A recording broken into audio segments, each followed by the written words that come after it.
What's up, guys? Welcome back to the channel Hand Waving. Your friend Naruto Addict 2.0 is here again with a brand new Naruto fanfic that's going to change everything. A story where Naruto is betrayed and banished.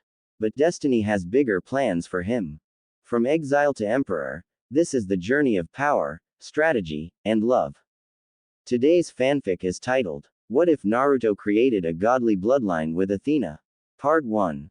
Glad we did this. It's been so long since it was just the two of us. Athena said, a content smile on her face as she walked the streets of Manhattan. Being one of the busiest out of her family, she took the time to enjoy the rare days she had off, where she could decompress and let the responsibilities of godhood slip away from her shoulders. Dressed in regular clothes like the mortals her family ruled over, she tried not to stand out as she walked the stone streets of New York. To her right, her sister Artemis walked beside her.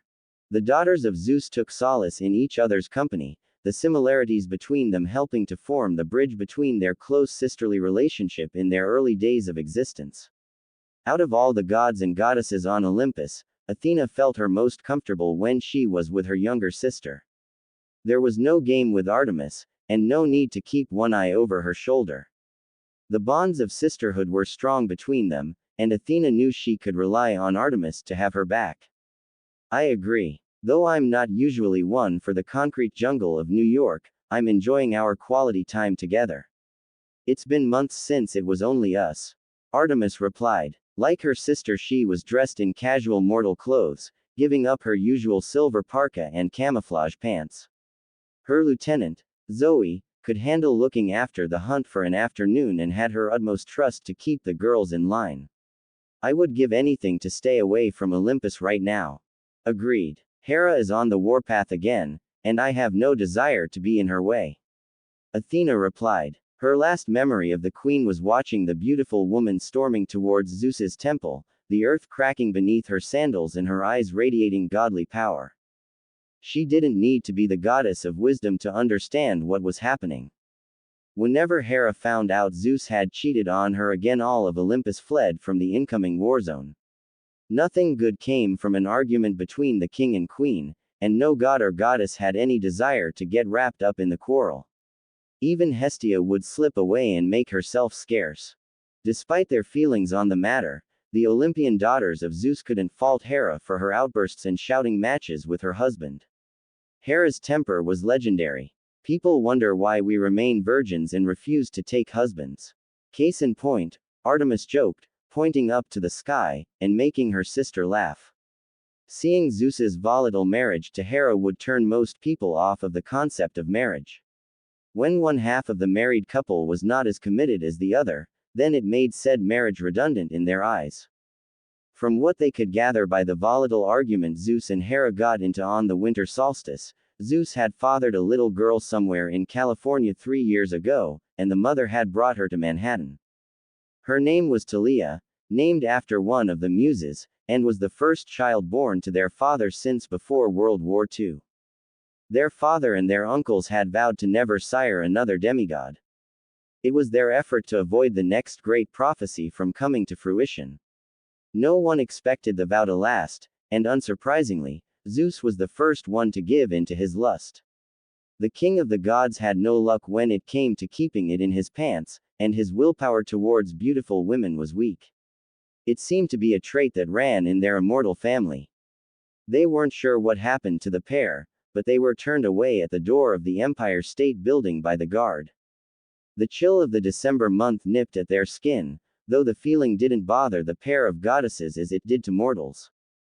They'd walk the streets for a couple of hours, conversing like they would with complete comfortability with each other. It was a couple of days after the winter solstice, and the mortal holiday Christmas had been days earlier. The streets were bustling with people, filled with mortals taking advantage of the post-Christmas deals. Mortals were very focused on having the latest product of just about anything and everything in today's era. They wondered if Aphrodite had something to do with that. They wouldn't put it past the goddess of love.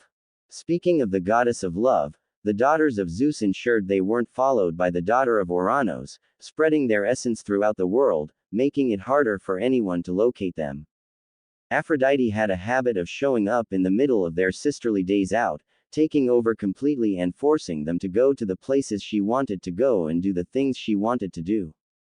While Athena could tolerate being around Aphrodite, the day would usually end up with Artemis and Aphrodite getting in an argument. It would always start with Aphrodite throwing an offhanded comment her way, and Artemis taking it as an insult. On more than one occasion, Athena had to physically restrain the goddess of the moon, and call upon Hestia to take Aphrodite back to Olympus before the two goddesses went at it. In terms of fighting capabilities, Artemis was the superior fighter in every way and was one of Olympus's best fighters. However, Aphrodite could be deceptively cunning, and being the youngest daughter of Ouranos, she boasted greater raw power than both of them. A battle between love and the moon could only result in utter chaos on a global scale. I'm feeling hungry. We could see if it's safe to return to Olympus. I bet we could convince Aunt Hestia to whip us up something. Artemis asked, a gleam in her eye. No one loved their aunt's cooking more than Artemis. Athena thought about it. I could go for something, but let's stay in the city for now. I have no desire to run into Hera, our father.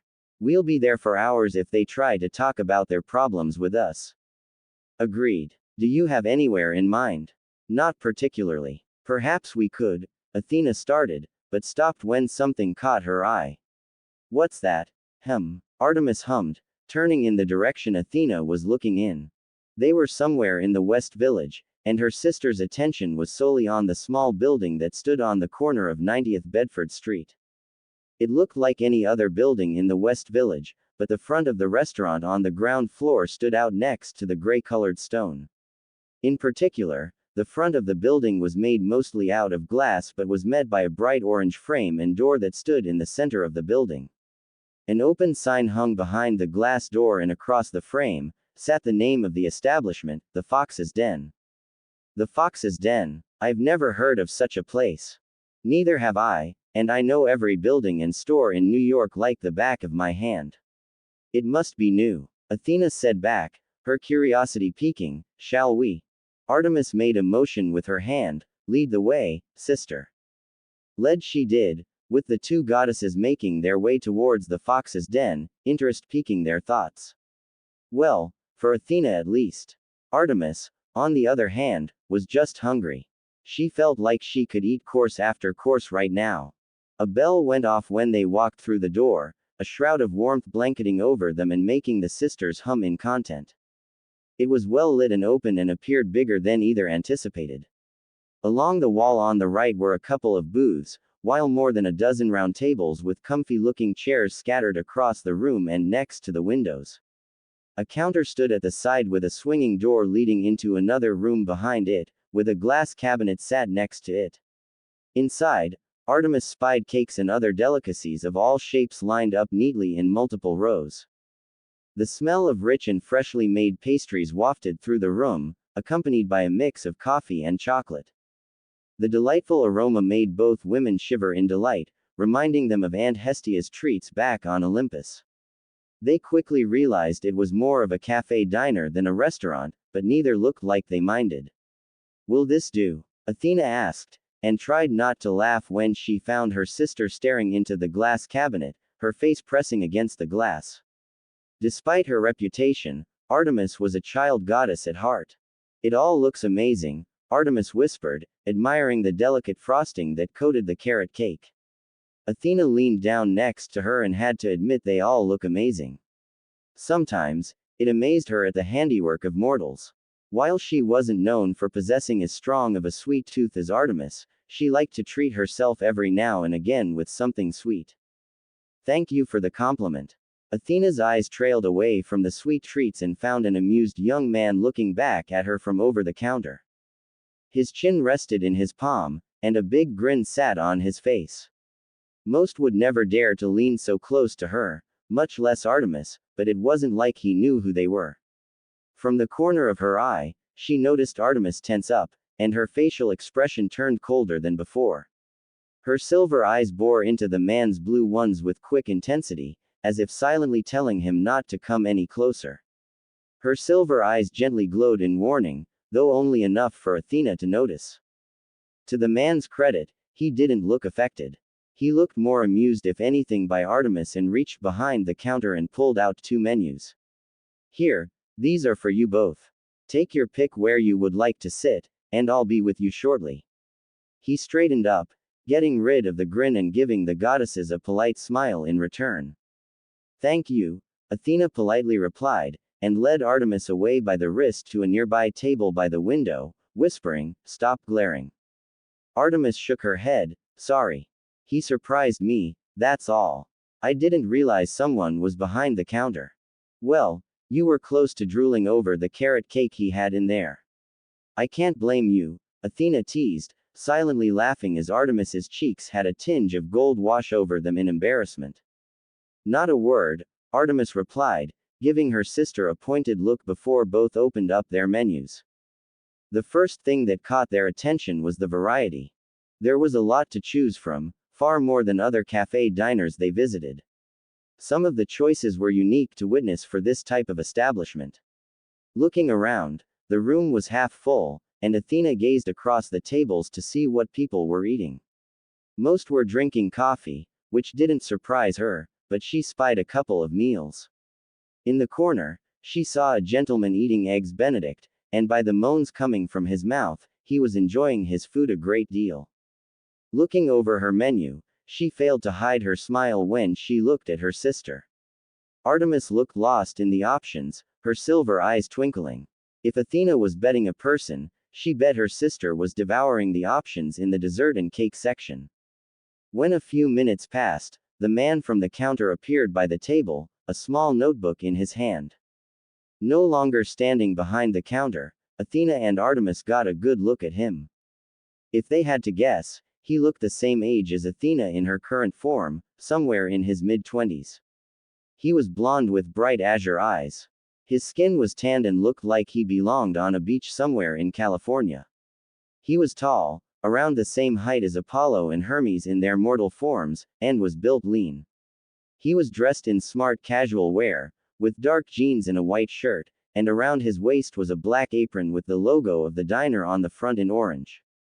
At first glance, they thought he was a son of Apollo since he had the typical traits of their brother's demigod children. However, getting a sense of the man, they couldn't sense any godly connection that a demigod typically had. "Good afternoon, and welcome to the Fox's Den. My name is Naruto, it's nice to meet you both," he introduced and glanced at Artemis. "I'm sorry if I startled you earlier." Artemis narrowed her eyes up at the man but saw no ill will in his gaze. "It's fine, but you didn't startle me. I was just engrossed in your selections in the cabinet, that's all." "I see. Thank you for the compliment, though. I'm glad you liked what you saw." His words sounded sincere, and Artemis couldn't sense him playing any game. He didn't appear bothered by their beauty, unlike others in the room who kept glancing at them from the corners of their eyes. It wasn't every day 2 beautiful women of their standard walked into a place like this. Perhaps he would be tolerable. "Did the owner make them all?" she asked, nodding in the direction of the cabinet. "Most of them, yes. Some came from the suppliers, but most of them are from my hands," he admitted. "You're the owner." "I am." Artemis didn't say much else. He felt her gaze linger on him before it slipped back to the menu. He took that as his cue to move on and turn to Athena. "Naruto, you say?" Athena asked, leaning back on her chair and appearing amused by his name. Her gray eyes sparkled with curiosity. It's rare to meet someone with a Japanese name, and yet doesn't appear to hold any ties to Japan. He laughed. "I guess you could say my parents had a flair for exotic names." "I see that. I must say, your menu is unique. It's not like other menus you see for a cafe diner like this one." Aden mentioned. "Any reason for that?" She didn't know what she expected for him to say, but she didn't expect him to shrug. "Not really. I'm fortunate enough that I've traveled the world and learned all types of different delicacies each country has to offer. I did think about creating a restaurant, but I've always preferred cafe diners. I find them to be more intimate and gives you more of a chance to get to know the people that visit." Athena nodded. "Did you ever get a chance to visit Greece?" "I happen to be Greek myself. Emporo, Kai breca ton chrono mo sten elata poly eucharisto. I can, and I found my time very enjoyable. Both Athena and Artemis looked surprised at his sudden language change. It wasn't often they met someone in New York who could speak Greek. It wasn't a language most people chose to learn, unlike French or Spanish. Getting over her surprise, Athena gave him an appraising look. I'm impressed. You speak well, and fluently. Thank you. It took a long time, but I finally managed to catch on. He replied, before clicking the top of his pen, are you both ready to order? I think so, Artemis muttered, giving her sister a pointed look before looking back at the blonde. I'll take a hot chocolate, with a slice of the carrot cake. Could I also have a dash of vanilla in my drink, please? Absolutely. He replied, before adding, would you like whipped cream and chocolate sprinkles on your hot chocolate? I would, yes. I'll take a latte, please. Like my sister, I'll have a dash of vanilla in my drink, and may I ask, what is your special dessert of the day? Athena asked. Her interest peaked when she saw that little nugget on the menu. Of course. The speciality today is a curd Italiano semifreddo. He told her and failed to hide his smile when he saw her eyes sparkle. She liked the sound of that. That sounds wonderful. I'll have that, please. Naruto nodded, and wrote down the order. Absolutely. You're in luck. We ran out an hour ago, but I've got the next batch almost ready. It will take about 10 minutes if you don't mind waiting. It's proved to be very popular today. That would be fine. Athena nodded and watched him walk away. When he walked back behind the counter, she turned to her sister and noticed her silver eyes gazing straight at her. What? I didn't say anything. No, but you look like you want to say something. It's nothing. I'm just noticing how chummy you were with the man. Athena rolled her eyes and scoffed. I was merely caught off guard by the way he spoke Greek. It's not every day someone in New York can speak fluent Greek. If he can learn a second language, and open up his own business, it means he's got one of these. Athena poked the side of her head, plus he's the only one not leering in our direction, which is nice. I swear, if that man in the corner licks his lips in my direction one more time, I will throw this knife straight into his eye. She picked up the knife and toyed with it between her fingers. You know I would. Oh, I know you would, sister. Athena laughed, plucking the knife out of her sister's hand and putting it back on the table. The last thing she wanted was her sister to make a scene. Artemis huffed and tried to look annoyed at her sister, but started to laugh along with Athena as her sister gently kicked her under the table. We should do this more often. It's nice to get away from everyone. I agree. It's not like my hunters are incapable of looking after themselves once a week. I think once a week would be lovely. It wasn't long before they were interrupted by the blonde barista, who placed their drinks on the table in front of them. Both goddess looked impressed with their orders and recognized the signs of someone taking care and pride in their work. Artemis did her best to keep her face from drooping as the delightful smell of her hot chocolate wafted around her nose. It smelt just like the hot chocolate Hestia would prepare for her. Athena had a similar expression on her face, wrapping her hand around the warm mug. When he placed Artemis's carrot cake in front of her, the goddess licked her lips, her sweet tooth craving for the treat. While Naruto prepared Athena's order, the two quietly drank their drinks, both relaxing into their seats as the taste touched their lips. Both let out a sigh of delight, impressed by their orders. It was easy to make a bad drink, but it was difficult to make a great one. So far, they would give the barista credit where credit was due. However, when Artemis had the first bite of her carrot cake, Athena couldn't help but giggle as her sister started demolishing the baked good. I take it the cake is good? She asked, but didn't get an answer. Her sister was too engrossed with the cake to reply, her mouth too full to form words. A thumbs up would suffice. When he returned, he was surprised to find both Artemis's mug empty and her plate void of any cake. Wow, I guess you liked it, huh? He said, before motioning to her nose. You have a little something on your nose. It was whipped cream from her drink. Artemis's eyes widened and swiped at her nose with her palm. She stared at her sister with irritation, hissing, I had whipped cream on my nose. Why didn't you tell me? Athena laughed to herself. I thought you'd realize eventually. She teased, before noticing the plate in his hand. For me. He nodded. For you. I hope you enjoy. Let me know if I can get you anything else. He told them, and started to leave before he saw Artemis looking his way. Can I get you another drink?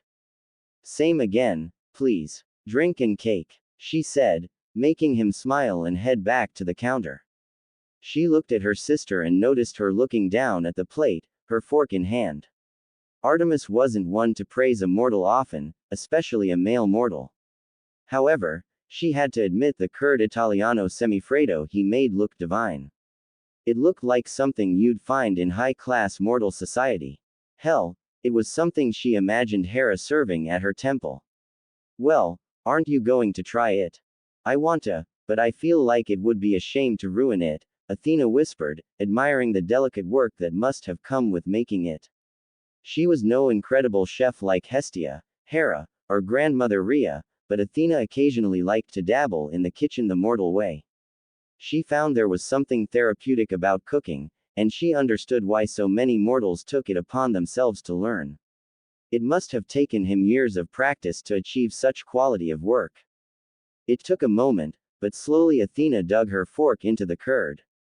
The texture was light and fluffy, and she watched it jiggle around as she brought it up to her mouth. Taking a bite, Artemis watched as Athena fell back against her chair, her rhythmic breathing making her sister lean forward in anticipation. Judging by the expression on her sister's face, the dessert had gone over well. Her composed elder sister rarely let her cool visage slip, always retaining a mask of dignity that kept her true feelings behind closed doors. Athena wasn't the kind of goddess that wore her feelings on her sleeve, but Artemis was one of the few that could see behind that visage. It was always a pleasant experience for the goddess of the moon to see her composed sister drop all pretenses and enjoy something for what it was. Then, out of nowhere, Athena let out a loud moan of delight that caught everyone's attention. Okay. That might have taken it a step too far. The whole room fell quiet, and every mortal within the establishment, male and female, gaped and blushed in Athena's direction. Artemis couldn't stop the flush of gold from lacing her cheeks. She gawked at her sister, looking between her and the plate. Even she wasn't that bad. It sounded so. Athena. What in the name of Hades was that? Coming to her senses, Athena couldn't stop her eyes from widening. It's not what you think. That was a lie and she knew it. The moment she realized what she had just done, Athena brought up her free hand up to her mouth in shock horror. She didn't dare look around the room at the gaping mortals, but the blonde owner was in her viewpoint, and she could see his surprise and disbelief. I can't believe I just did that, she thought. Never in her more than 4,000 years of existence, had she ever publicly done something so candid. What made it worse was doing it in public. What the hell is wrong with me? She hid her face, the embarrassment worse than the time she tried to play the flute in front of the other gods. When he walked back over, Athena didn't dare look him in the eye. After he provided Artemis with her second round of orders, he stopped and whispered to Athena, I'm glad you enjoyed it. He smiled politely, and before she could reply, he walked away. Oh God, what must he have been thinking? Hey, Blondie, he stopped and turned around, and everyone looked towards an older woman who was sat a few tables over. She pointed at Athena, I'll have what she's having. Athena groaned and hid her face in her hands. She wished the earth would swallow her up for eternity. What a day. When the last customer left the fox's den, Naruto breathed a sigh of relief as swapped the open sign to close. Seeking the comfort of the nearest chair, he finally had a moment to put his feet up and let the day wash over him. Whoever thought running a business would be stressful? Not him, that's for sure. Other people made it look so easy. Not to mention, the movies made it look like a piece of cake. He could with all confidence say that it was not easy. Catching Tora the cat on a D-rank mission was easier. However, as stressful as the job was, this was the path he chose to acclimate into modern-day life. As it turned out, he was very good at it. Cooking and baking had always been a hobby of his, and something he found therapeutic. Feeding fulfilled a survival need for all living creatures, and the feeling of fulfillment came not only from the good of the act of giving but also the fact that we have helped, in some form. Cooking for others helps bond human beings to loved ones and fellow humans. At least, that's how he saw it. There was also the fact that people loved cake and coffee. Both played huge parts in humanity's daily life that it seemed like a given. Rubbing his forehead with his forearm, he clapped his hands together. All right, guys, you know what to do.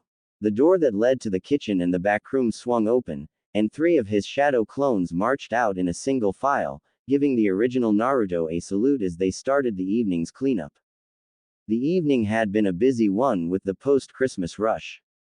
A lot of families had stopped by and spent the majority of the evening, as well as couples of all ages enjoying the post-Christmas bliss and exploring the post-Christmas deals throughout the city. Perhaps he should have opened up in the new year like he originally intended. At least, that way, he could ease into modern life a little easier, without having to deal with the Christmas holidays, and all it brought with it. Humanity sure had changed. Though, he did notice the festive and seasonal beverages went over a treat with his customers, and he was already thinking about what to do once January arrived.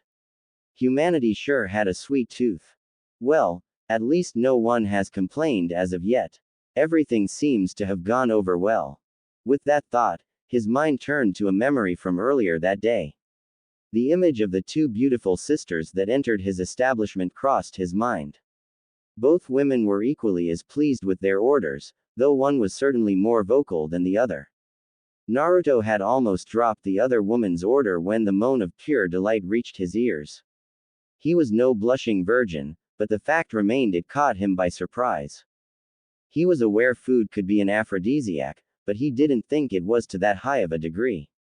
The sisters had stayed for an hour after that, with the one with gray eyes remaining silent for the remainder of their stay, too embarrassed to say another word, while the other demolished another 2 servings of hot chocolate and carrot cake. Where the auburn-haired sister put it all, he didn't know, but it was impressive to watch. Anything he put in front of her vanished within minutes. Not since Elagabalus of Rome had he seen someone devour his culinary wonders with such gusto. Heck, even Elvis in his later years had some form of restraint. What a peculiar pair of women they were. He hoped they came back again soon. Watching his clones wipe down the tables, and take the empty plates and cups to the back, he stood up and stretched his back, humming in wonder as he felt those necessary pops in his back. Taking the broom out of the closet, he got to work in doing his part before heading home for the night and doing it all over again tomorrow. Athena, come on. We need to hurry. Artemis called out, her patience wearing thin as she paced around Athena's library. I'll be a moment more. Just wait 1 more minute, Artemis. You said that 5 minutes ago. Don't you understand time is of the essence? The response the goddess of the moon received back was a delicate laugh from her sister, accompanied by the sound of one of Athena's many rolling ladders connected to the hundreds, possibly thousands of bookcases that housed Athena's books. If one was to imagine what the personal library belonging to the goddess of wisdom looked like, all one had to do was imagine the New York Public Library, and then magnify it many times over. Only then would someone begin to imagine how endless and ever-growing it appeared to those who were not the goddess herself. Even Artemis, after thousands of years of visiting her sister in her temple on Mount Olympus, still required the aid of Glaucus, Athena's companion, to navigate her way through. If it were any other occasion, then Artemis would be in a more patient mood. However, it had been 3 weeks since their last outing together, and Artemis had been counting down the minutes for their next trip to her new favorite spot in the city. Their plan to spend sisterly time together once a week hit a pair of road bumps called Zeus and Hera, with the 2 elder gods pulling them away the moment they returned from their last outing weeks ago. Neither Athena nor Artemis had much time to spare after that. When they weren't fulfilling their duties to their godly domains, they were on Olympus, aiding their aunts in playing peacekeeper between the king and queen. It was frustrating to no end, but neither could find the right opportunity to slip away without being noticed. Now, 3 weeks on, some form of normalcy was beginning to return. Although Zeus was still forbidden from entering Hera's temple, the queen had finally ceased in stirring up a shouting match with her husband. In everyone's minds, the month of June couldn't come quick enough. Pacing within Athena's temple, the goddess of the moon knew why Athena was stalling. Her embarrassment from their first visit was still fresh in their mind, and Artemis was well aware her sister did not do well with embarrassing situations, especially when she was at the center of it. For what must have been the first time in her immortal life, Artemis was looking forward to delicious food that was made by a member of the opposite. Who knew miracles could happen? I swear to Hades, Athena, if you don't hurry up, I'm leaving without you. Don't you understand she could appear at any moment? She's done it before. Fine, fine, I'm coming. True to her words, the sounds of Athena's rolling ladder grew louder, and the goddess of wisdom appeared on Artemis's right field of vision. She was stood on the mid-step, carrying half a dozen books tucked between her arms. To Artemis's relief, Athena was already dressed for their outing to the mortal world, her dark hair neatly tied up in a high ponytail. Though it only took a click of their fingers to change their attire, the younger of the two goddesses wasn't willing to waste another second. I can finish these later. Let's go before you wear down my floor with your constant pacing. Athena had barely stepped off the ladder and discarded her books when she felt her sister grab a hold of her wrist and proceed to drag her out of her temple. Honestly, Artemis, I'm more than capable of walking by myself. Athena didn't get a response back. She quickened her pace, bringing her level with her younger sister, and noticed her silver eyes darting between bookcases. You don't remember the way out, do you? You keep changing the layout. Just stick to one design and keep to it. A laugh escaped Athena, before gently escaping Artemis's grip and taking the lead between the two sisters. Follow me. Having designed the latest layout of her library, she could understand why other members of her family found themselves lost within her temple. An underlying rule on Olympus was that gods and goddesses don't teleport directly into each other's temples. Their temples were like their own personal and private space. A place they could escape from the world, and from the crazier members of their family.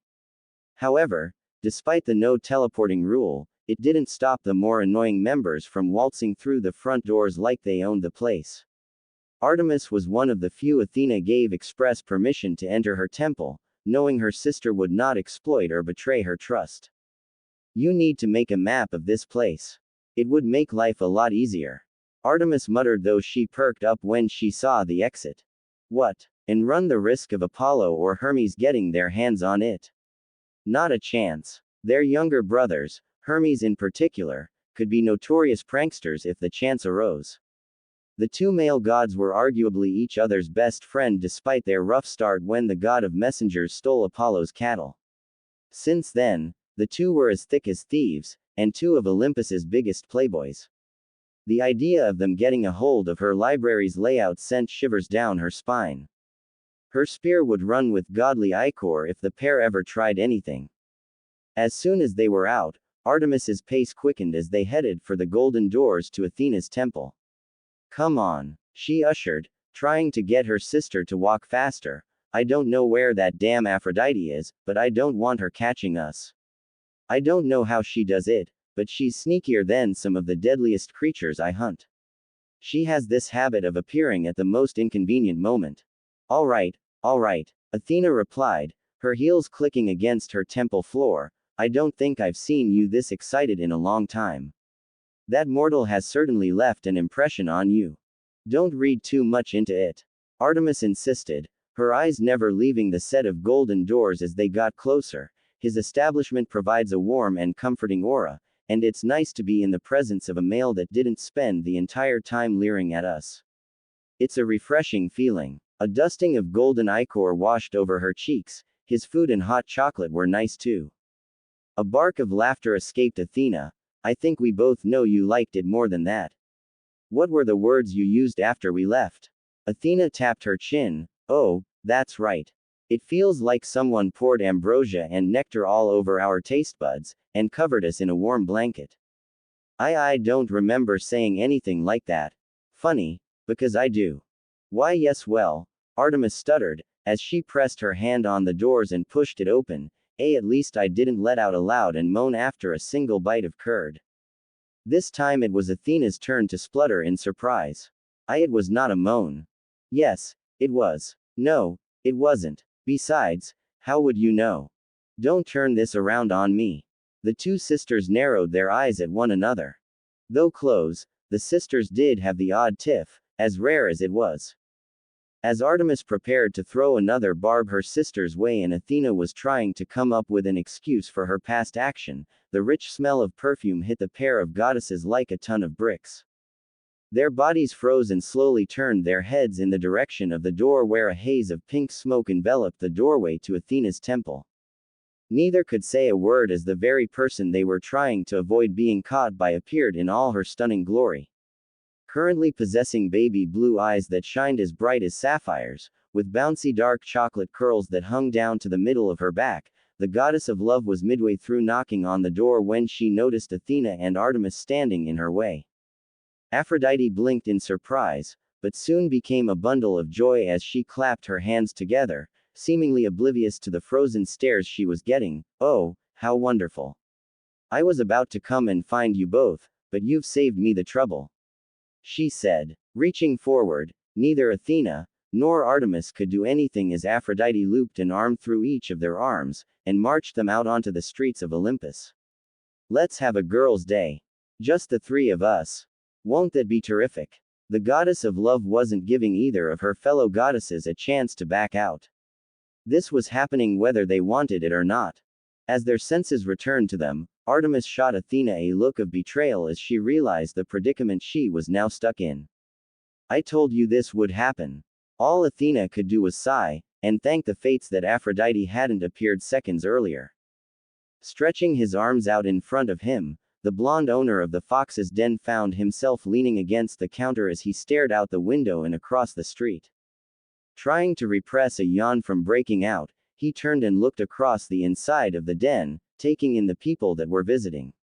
It had been a slow day compared to the last couple of weeks, but with Christmas over and children returning to school and adults returning to work, a routine was beginning to form through his weekdays. Saturday was always going to busy, while Sunday he was only open for half a day. Even he needed a break and time to rest. Boy, the last hour is dragging. Right now, he was in the middle of the slow period. The afternoon rush during lunch had proven to be one of his business periods of the day, some opting to stay in while others chose to take their food away with them and find a quiet spot to eat in solitude away from the bustling streets. It was a few minutes past 2, and the people slowly filtered out until the room was only a third of the way full. It wasn't that he wasn't enjoying the peace, but there was something about the pressure from the swarm of people all coming in at once that got his blood going. In the back room, he knew his clones were hard at work. At least, that's what he was hoping anyway. Even after all this time, his clones still had a habit of doing things their way when they got antsy, but those moments had become few and far between. These days, they did as they were told, and he was thankful for it. Noticing a hand waving at him from one of the tables next to the window, he smiled and walked over with his notepad and pen in his apron pocket. Another black coffee for you, ma'am? He asked, watching as the young blonde woman stared down at the papers spread out on the table. From what he gathered, the young woman was in the middle of her training to become a teacher. Math, if he remembered right. She'd come in 2 hours ago, during the lunchtime rush and had yet to leave. Every time he looked her way, he found the woman biting down on her pencil, leaving tiny grooves in the wood. It looked like she was preparing for an exam if the papers were anything to go by, with notes and scribbles covering the blank spaces. Yes, please. She picked the mug up and held in his direction, her eyes never leaving the paper. How are you getting on? I can't say math was ever one of my fortes. It's going fine. I'd be better with another cup of coffee though. One of his eyebrows went up, but he said nothing. Instead, he took the mug and went through with her next order. Despite professional courtesy, a small part of him was tempted to add a dash of chili sauce to the drink. Rude. As he fulfilled the order, little did he know, at that same moment a street over from the Fox's Den, the three goddesses of Olympus converged on its location. No, no, Macy's is that way. Aphrodite pointed in the direction opposite to the way they were walking. I saw the most beautiful pair of Gucci heels that would look great on you, Artemis. Every woman needs a pair of knockout heels.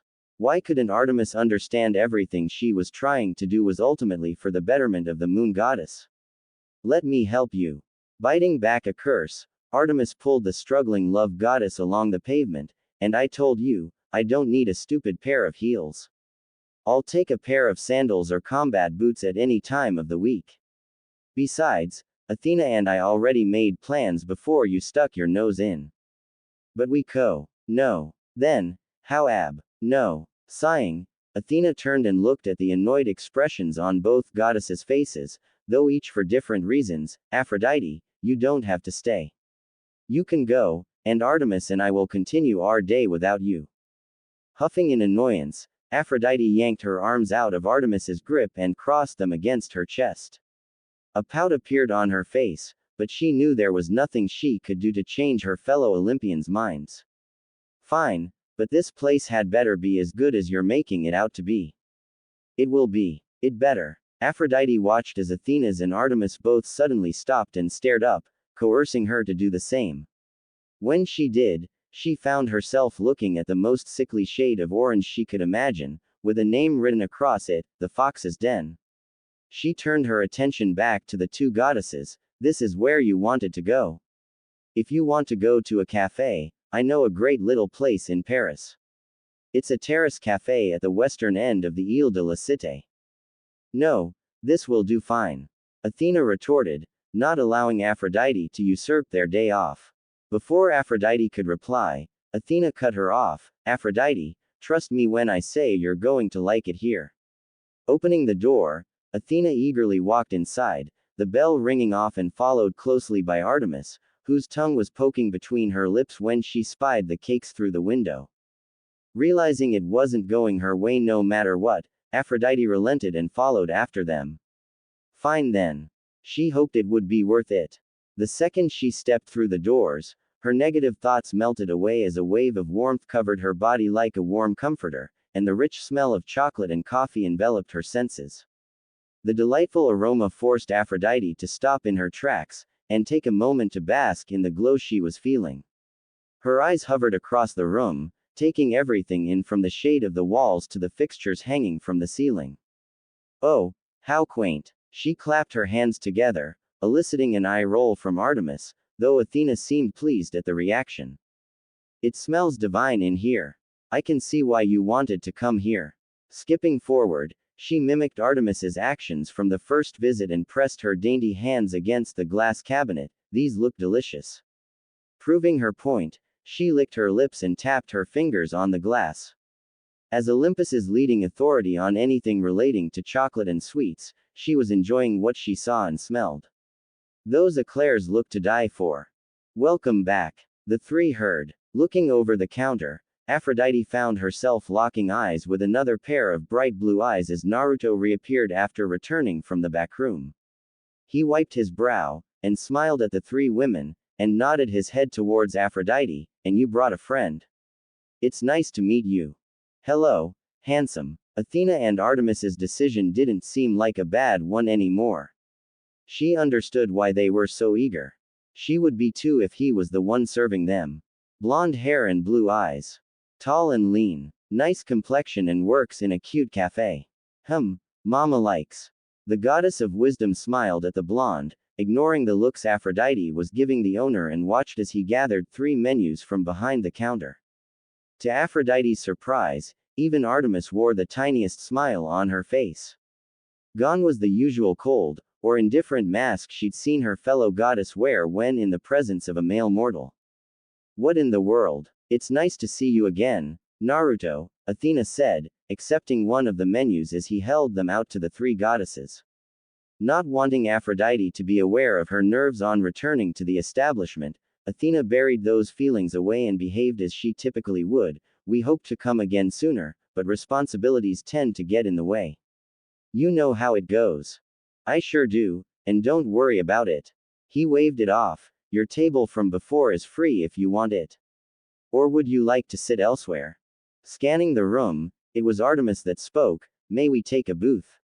She pointed to the back of the room, where all the booths were currently available. Sure. Make yourselves at home. I'll be over in a couple of minutes. Thank you. Heading towards the table, the trio of goddesses weaved their way through the interior, ignoring the stares they were receiving from the other patrons. Aphrodite couldn't help but give a wink to a cute-looking man sitting on his own close to the restroom and giggled when he nearly choked on his drink. Slipping into one of the available booths, Artemis claimed one side, while Athena and Aphrodite shared the other. I think I'm beginning to see why you girls like it here, Aphrodite said, making herself comfortable and slipping off her jacket, revealing a snow-white cardigan that showed off her perfect form and curves. The owner is a bit of a hunk, don't you think? Neither Athena nor Artemis replied, and soon, Aphrodite found herself holding back a giggle, amused at how serious they looked as they read the menu. What are you thinking, Artemis? Carrot cake again? Artemis shook her head. I'm not sure. It was heavenly last time, but I feel like I should try one of the others. Red velvet, maybe. There was too many to choose. That's a good one. Though, it would be hard to beat Aunt Hestia's red velvet cake from 7 years ago during the summer solstice. That's what I was thinking, but I'm tempted. I think I'll pick a hot chocolate again, though. Artemis looked up from her menu, her silver eyes staring into Athena's gray ones. Are you going with the curd again? Aphrodite noticed the thick gulp by the goddess of wisdom and watched her bring the menu up close to her face, and no, not this time.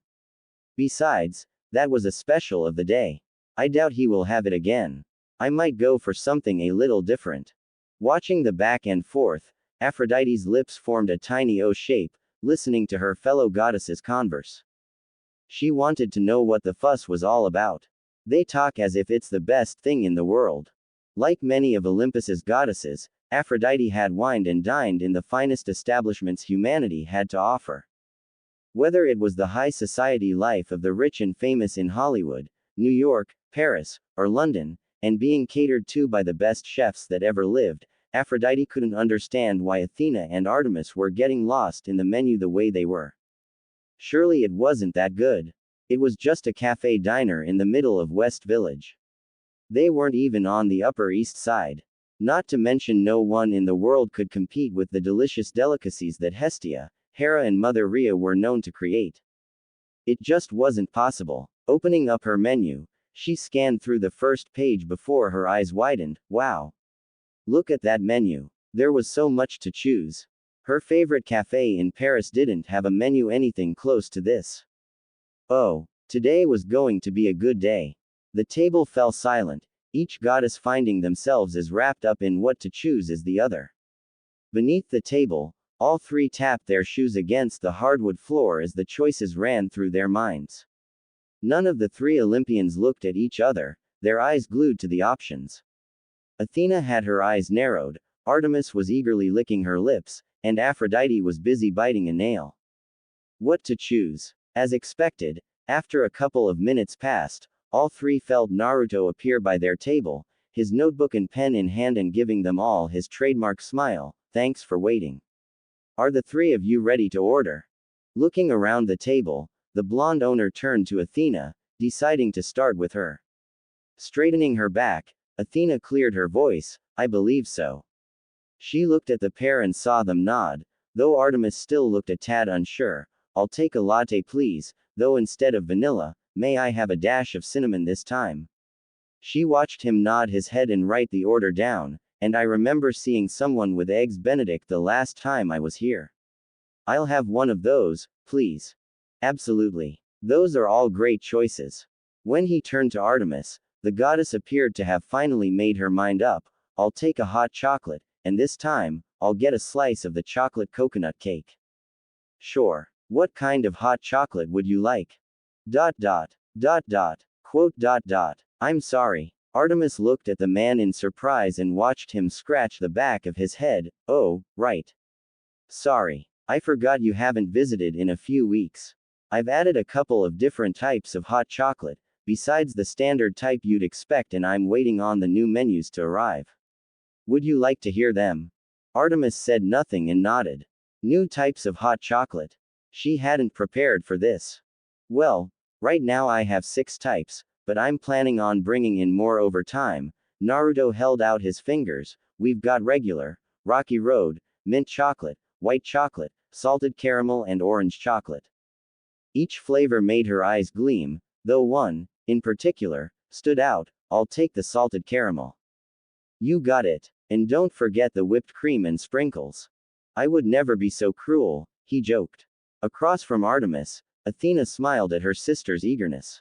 No matter how cold or intense Artemis could become when crossed, the moon goddess would always be a child at heart. Even Aphrodite, who so desperately wanted to tease the younger goddess, couldn't bring herself to do so. She looked so cute and not at all like the huntress that struck fear into monsters everywhere. When he turned to Aphrodite, the love goddess batted her eyelashes at him. I'll take strawberry milkshake please. She lifted a delicate finger and pointed to something that caught her eye. I couldn't help but notice you have a section of entremets on the menu. I do, yes. Her smile widened, and leaned forward on the table. It's rare to find that type of dish outside of France done well. Most people tend to overpower one layer too much, causing the rest to suffer. You've sparked my curiosity. Her hand came up and rested in her palm, purposely posing in a way that enticed most men she met. Next to her, Athena and Artemis frowned. I'm no connoisseur, but I've spent a great deal of time in Paris and around France, learning the language. So, I know how a good entremet should taste. The blonde owner listened and smiled. If it helps you in making a decision, then you should know I learned how to make entremets during my time in Paris. Aphrodite's eyes shined at that piece of information. Take your pick, and I'll make it my duty to knock your heels off. Quote. Very well, challenge accepted. Winking up at him, she briefly looked across the selection before making up her mind. That one. The apple spice one, please. Good choice. After he finished noting the orders down, he bowed his head to the 3 ladies, though kept his eyes on the love goddess. Je reviendrai avec vos commandes sous peu. I will return with your orders shortly. A short gasp escaped from Aphrodite's lips as she watched him walk away. Before long, it was replaced by a smirk and gleam in her eyes that her fellow Olympians had seen one too many times. You didn't say he spoke French. This mortal got better and better by the second. Athena looked equally as surprised. I didn't know. Though he does speak Greek, and he did say he traveled around the world. Perhaps I should have foreseen the possibility that he could speak numerous languages by that information alone. Athena leaned back against her seat, ignoring Aphrodite's surprise, and watching him from the corner of her eye. He's a very surprising mortal. It had been some time since a mortal had piqued her interest in such a way. That was one more thing she could say that she liked about the blonde. He's might be the only male mortal I can tolerate. Artemis added, before narrowing her eyes at the love goddess, which is why I forbid you from trying to take him to your bed. What? Hey, you can't do that. Aphrodite whined, leaning forward and stared directly at the younger goddess. Besides, who's to say I would? Next to her, Athena scoffed. Don't think we don't recognize that gleam in your eyes, Aphrodite. We know how you operate. She warned, stealing her gray eyes, and I concur with Artemis. Don't get any funny ideas. Who I bring to my bed is my business. Not yours. Well, I like coming here, so I'm making it my business. Why don't you stick to your Girl Scouts, Artie? Why don't you stop corrupting every tolerable male out there? Maybe you'll notice more of them if you spoke first, and shot an arrow later. How about you close your legs for once, instead of acting like a 24/7 7-Eleven? Kick. Artemis's eyes widened, before leveling the love goddess with a glare. Did you just kick me?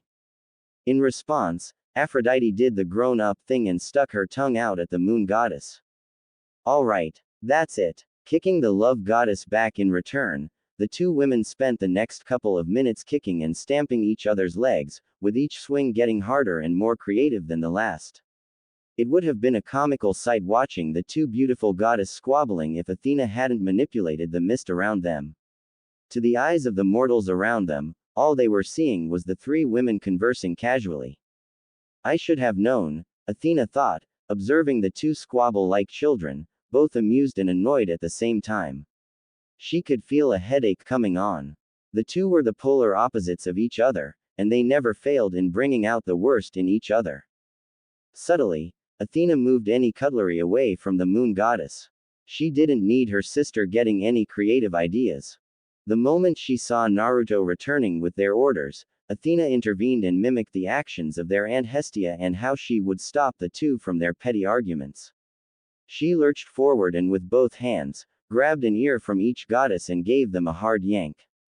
Ow, hey. Before either could say another word, the returning blonde reappeared by their table. Here you go, ladies.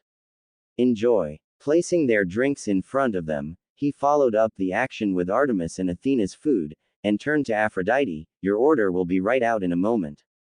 Thanks, she replied, rubbing her ear and shooting a glare at Athena, who was smiling her thanks at Naruto. Once the pain in her ear passed, Aphrodite found herself gripping the straw of her milkshake. As she hoped, it was in a tall glass with whipped cream and rainbow sprinkles coating the top of the drink, and a small strawberry delicately placed on the rim. It smelled divine. Looking around the table, she found herself looking in amazement as Athena sunk into her seat, her latte cupped in one hand while the other held her fork. She looked completely and utterly at peace as she took a bite of her eggs Benedict. It was an expression she rarely saw from Athena, barring the occasions the goddesses of Olympus would commune around Hestia's hearth. Across from her, the annoyance slipped away from her occasional rival goddess, whose silver eyes lit up like a child on Christmas morning. Watching Artemis, she had to hold back a laugh as a mustache made of whipped cream coated her top lip, while her hand brought up a piece of her coconut cake, which looked incredible. She wanted to tease her but decided to leave it be. Puckering her lips, Aphrodite took a swig of her drink and blinked as the sweet drink enveloped her godly taste buds. It was neither too thick nor too thin, and walked that fine line between too sweet and not sweet enough. To put it bluntly, Aphrodite thought it was one of the best milkshakes of her life. Holy Mother of Rhea, that's good, she whispered, loud enough for Athena and Artemis to hear her, the former of who smirked as she enjoyed the taste of cinnamon in her latte. For the next minute, the three sat in silence, with Aphrodite swaying her legs from side to side beneath the table, her head resting in her palm as she relished in the taste of her milkshake. Oh, she was coming back for sure. She could see herself becoming a regular if everything was as good as this. She was so wrapped up with her delightful drink that she didn't even sense Naruto appear beside her and lay a plate in front of her. She was about to speak but found her words lost on her as she gazed down at the plate. Oh my, enjoy. Walking away, Athena and Artemis looked up from their dishes, staring at the love goddess as she pushed her milkshake gently to the side, her hands clasping together as she stared down at her order. Neither woman could fault since both looked as mesmerized at the sweet treat on the plate. Sat on the top of the incredible-looking orange-colored pastry was a spiral-shaped apple garnish, and cinnamon sticks delicately leaning against the garnish. Like before with the curd, Athena and Artemis thought it looked like something Hera would serve at her temple. The queen of the gods only accepted the best of the best, and the apple spice entremet Aphrodite ordered looked like it belonged nowhere else. Wow, Artemis muttered. It looked amazing. It looks incredible, Aphrodite whispered, picking up her fork and digging into her sweet treat. Part of her didn't want to ruin the beauty of the dish. No one relished in beauty as she did. It was one of her domains after all. Slowly, she took a bite and fell back against her seat at the explosion of flavor. Her lips pursed together, and her fellow goddesses watched as her pupils exploded in a myriad of colors, like a kaleidoscope. I think that's one more person won over. Both Athena and Artemis froze and steadily looked up from their meals. A flush of gold dusted across their cheeks. Across the room, like it did weeks earlier, the whole room went silent, and everyone, Naruto included, stared in Aphrodite's direction. The goddess of love cared little for the reactions going on around her, too busy enjoying her godly taste buds getting overwhelmed by the flavor. Artemis almost choked on drink. Oh no. Not again. At least it wasn't me this time. Athena thought, her fork hanging in the air, watching Aphrodite dig into her meal like a woman possessed. She's worse than Artemis. Bits of mousse covered her lips, and crumbs covered the edge of her mouth. Both did nothing but watch as Aphrodite finished off the dessert in a matter of moments. If they weren't blushing from Aphrodite's reaction, they would have been impressed by how quickly she devoured the dessert. Even Naruto, who busy preparing another order, stumbled at how loud Aphrodite was being. Again, he thought. Handing the customer their drink, Naruto slowly walked over to the table. On the one hand, he was happy to see he'd won their little challenge. He'd yet to have a complaint come through his doors, and he didn't plan on starting today. On the other hand, did she have to be so vocal about it? His blue eyes gazed across to Athena, giving her a look amplified her embarrassment. I guess you two must be related too, huh? You're a lot alike, he joked. Athena shrank in her seat, her hands covering her face. Just once, she'd like to come to the fox's den without being filled with embarrassment. Hearing his voice, the goddess of love turned her head, ignoring the fact she had mousse and crumbs all over the lower half of her face, and looked at him with widened eyes. Before Athena or Artemis could say or do anything, everyone watched as Aphrodite stood up on her seat, perfectly balanced in her heels and making herself taller than the blonde. The myriad of colors was rampant in her eyes, switching from blue, to green, to brown, and every other color imaginable, though only her fellow Olympians could see it. Is everything okay? The blonde owner started to speak, but was silenced when she rushed forward, slamming her lips against his. His eyes widened and felt a pair of arms snake around his head, her petite fingers threading themselves through his hair and pulling him in close. He could feel her nibbling against his bottom lip, and couldn't help but place his hands on her hips. He didn't know where else to put them. He could taste the apple and cinnamon from the dessert, along with the almonds he added to the mix. He wasn't sure how long he stood there, but he could feel the shocked expressions from his other customers staring at them. The clattering of cutlery dropping was a telltale sign. Aphrodite. That's the opposite of what we told you to do. Both Athena and Artemis lurched forward and grabbed the older goddess, pulling her back and forcing her back to her seat. Artemis looked as if she wanted to wring the love goddess's neck. This was what she was afraid of. You can't help yourself, can you? Artemis hissed. Athena glared at the back of Aphrodite's head. If it was possible, the goddess of wisdom would be glaring a hole into the back of her head. Their anger only intensified when Aphrodite started giggling. She batted her eyelashes his way and blew him a kiss. Say thank you like a normal person. Don't worry, ladies, I'm sure he didn't mind. She continued to giggle, ignoring the fact that Artemis looked ready to combust. She wished she had her hunting knives with her. Slowly, her giggling ceased, and the blonde owner watched as she mouthed, Merci pour le régal. Thank you for the treat. She sent a wink his way too. The surprised Naruto stood there staring at the three women, his free hand coming up and touching his lips. He could feel the sensation of her lips still on his, her tongue begging to wrestle with his.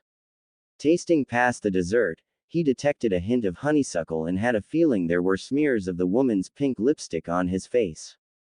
How long has it been since that happened? He honestly couldn't remember. Behind him, the bell to the fox's den rang, and Naruto took that as his cue to turn around and leave, ignoring the woman's resumed giggling. He weaved his way through the tables and chairs, ignoring the stares sent his way, and returned to his spot behind the counter, trying to control the blush on his face. Welcome to the fox's den. Letting out a yawn, Naruto rubbed his face as he tried to wipe the sleep out of his eyes. Waking up at 5 am every morning had been a struggle initially. For as long as the blonde shinobi could remember, he'd never been a morning person.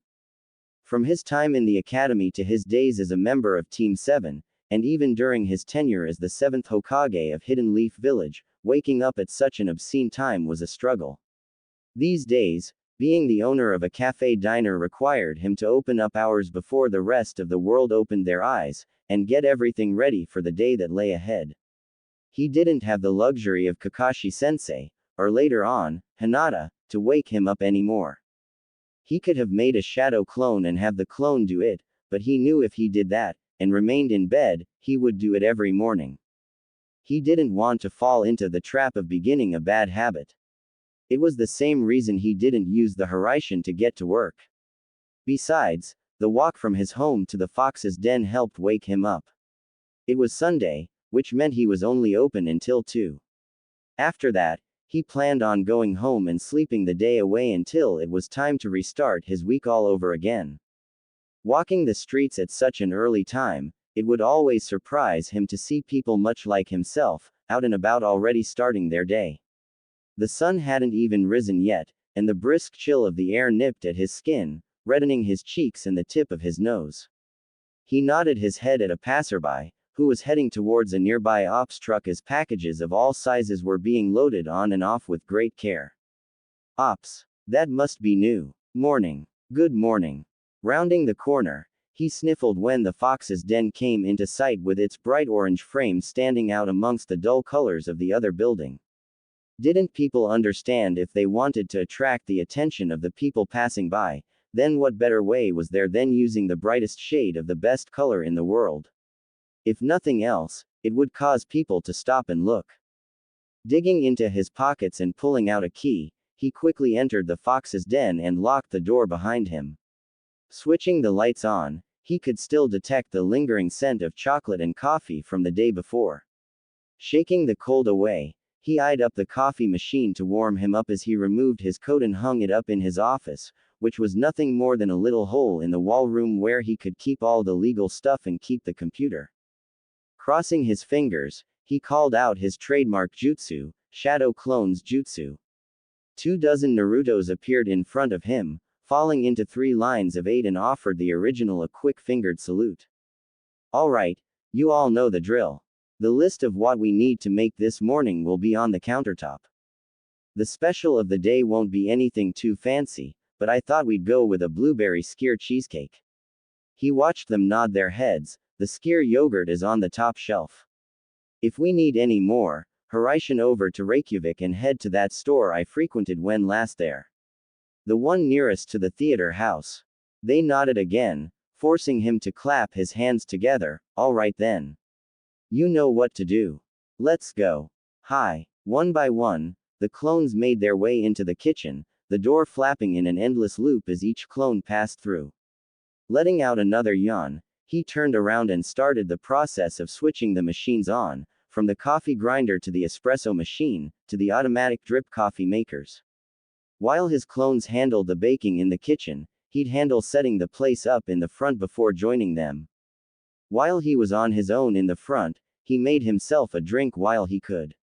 The blonde ninja was fond of a Spanish latte, though instead of sugar, he added a splash of honey. Honey was packed full of natural sweetness and energy, and in his opinion, a better option than sugar. His hands moved together with perfect fluidity thanks to constant repetition. Honey, along with a shot of espresso added to the mix, made him hum in delight as he brought the drink up to his mouth. Now that was the good stuff. When he was younger, he never imagined anything coming close to his love for ramen. However, these days he couldn't imagine a morning without some form of caffeine to start his day. He had a couple of hours before he opened his doors to the public. Once open, he estimated he'd have around 10 minutes before the first batch of customers started filing their way in, likely for a takeaway order. Wandering the earth for as long as he had, the blonde owner of the Fox's Den had become good at reading people. He knew when to talk to his customers, and when to leave them be and let them get on with their day. Disappearing once again into the back room, he returned moments later with a large cardboard box in his arms and placed it down on the counter. Unsealing the top, he got a glimpse of the inside. His new order of paper cups had arrived the day before, and like most things in his life, they were bright orange too. A majority of his customers during the morning rush took their orders away with them, and his paper cups were nothing more than the store-bought cups anyone could purchase. These new ones were ordered and designed for the Fox's Den, with a chibi-styled fox sporting 9 tails in the center drinking a coffee. There could never be too much orange in one person's life. Not to mention, he came to accept it was the little things in life that kept him going. Who knew new paper cups would sput a smile on his face? He hoped Kurama didn't mind having his silhouette as the new logo for his business. His face if he saw these. He'd be so mad. He whispered, staring at the chibi fox on the cup, and letting out a low laugh. He'd never forgive me for turning him into a cute cartoon. Knock, knock, knock. Blinking in surprise at the sound, Naruto turned around and faced the doorway, and found himself staring back at a pair of blue eyes on the other side of the glass. Stood with one hand knocking against the glass, was a man somewhere in his late 20s if he had to guess, and dressed up like a mailman, shorts and all. The man possessed dark curly hair poking out from beneath his hat, with elfish features and looked like he was in desperate need of a good night's sleep with dark shadows forming beneath his eyes. It was even more evident when the man broke out into a yawn. The man then offered him a wave. Hey, any chance I can come in? Moments earlier, we got another delivery come in. It looks like another set of packages have come in for Janice. He's requesting it for delivery at 8 a.m. sharp. Hermes heard, and noticed the heads of George and Martha come to life and turning to look at him. A loud ping followed after, and Hermes couldn't stop the groan from leaving his mouth as he watched Janice's name popped up on the itinerary. As was his every day, the god of messengers, travelers, thieves and a whole array of other domains found himself piled high with his usual responsibilities and duties. None of his Olympian brothers had ever worked the kind of hours he worked regularly. Apollo, in particular, as much as he loved his best friend and older brother, was going through his lazy season. The god of the sun worked little during the winter season, hence why the days were short and the nights long, much to the ire of his twin sister. The sun god spent his time slacking off when he should have been fulfilling his godly duties and wooing beautiful mortals and bringing them to his bed. We just left New Rome an hour ago. What's is Janice ordering this time? As much as Hermes wanted to do the same, his godly domains were some of the most time-consuming with the world today and left little room for him to enjoy the pleasures that came with modern society. Back in the day, it was his duty to watch over the travelers and merchants as they went on their long and arduous journeys across Greece and deliver the messages from the sky to the sea, and the underworld. As one of the few gods who had permission to cross into the domains of his father and his uncles, it made his position on Olympus all the more important. These days, his domains that humanity fell under became so varied thanks to society adapting and growing as a whole, that he became the busiest Olympian out of his whole family. One positive though was that out of all the gods, Hermes felt he was the one who had the best understanding of mortals, thanks to all the time he spent mingling with them. The only ones that came close were Athena and Artemis. With today's developments, his immortal family was keeping him busier than ever. Athena and Aphrodite even had the gall to have him deliver their demigods to their mortal parents moments after their birth. You'd think that was something that needed a face-to-face conversation, but apparently, he was wrong. On the rare occasion when he didn't have to work, he often found himself stealing a page out of Apollo's book, spending the night with a woman. There was honestly no better stress relief than a good old-fashioned rumble and tumble in the bedroom, which often led to the birth of his demigod children. Speaking of his demigod children, Hermes felt a flicker of his essence pulsate a few days back somewhere out in California. It was a feeling he'd felt many times before when his demigod children were born. It turned out, a young woman that he spent the night with during the spring of last year had given birth to his latest son. If it wasn't for his hectic schedule, and the laws Olympus followed, he would visit his children as often as he could. As it was, the best he could do was watch over them, and their mothers from afar and offer them aid when he could. Eyeing up the two snakes that wrapped themselves around his famous caduceus, the two let out a low hiss as they looked over the list of deliveries he kept on the monitor at all times. Looks like he ordered season 3 and 4 of CSI, Crime Scene Investigation on DVD. What? He could have just snapped his fingers and made them appear if he wanted them so bad. Throwing his hands in the air, the son of Zeus glared at the monitor. I swear to Hades, that damn border god is doing this on purpose.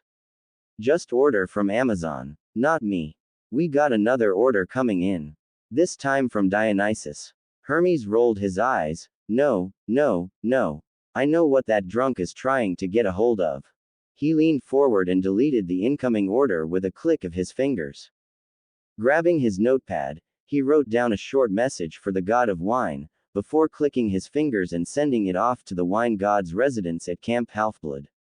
Ever since Dionysus made the mistake of chasing after a nymph that Zeus declared off limits, he'd been forced to remain sober and not touch any source of wine for 100 years, as well as run Camp Half-Blood. His punishment made his younger brother miserable. If he thinks I'm falling for his tricks, then think again. He forgets I'm the god of thieves. His brother would be angry, but he could handle Dionysus. Falling back against his seat, Hermes rubbed his eyes and couldn't stop the yawn from escaping his mouth. Gods, he was tired. The rest of his family didn't know how good they had it. I need coffee, otherwise, I'm not going to make it. Stretching out his hand, a mug reading, World's Best Grandma, a recent present from Apollo appeared, coffee filled to the top inside. Giving it a quick sniff, he brought it up to his lips and instantly regretted it. Rolling down the window, Hermes spat the coffee out onto the street, followed soon after by the rest of the mug. As a god, he could make almost anything appear if he willed it so. All he had to do was picture it in his mind, and will it to be. However, with food and drinks and other edible delicacies, said god had to have some skill over the art.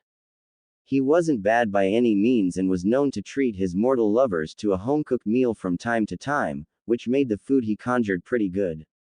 His aunt Hestia and even his stepmother had given him their stamp of approval. Yet, for some reason unbeknownst to him, Hermes could never make a decent cup of coffee. It was the most ridiculous thing.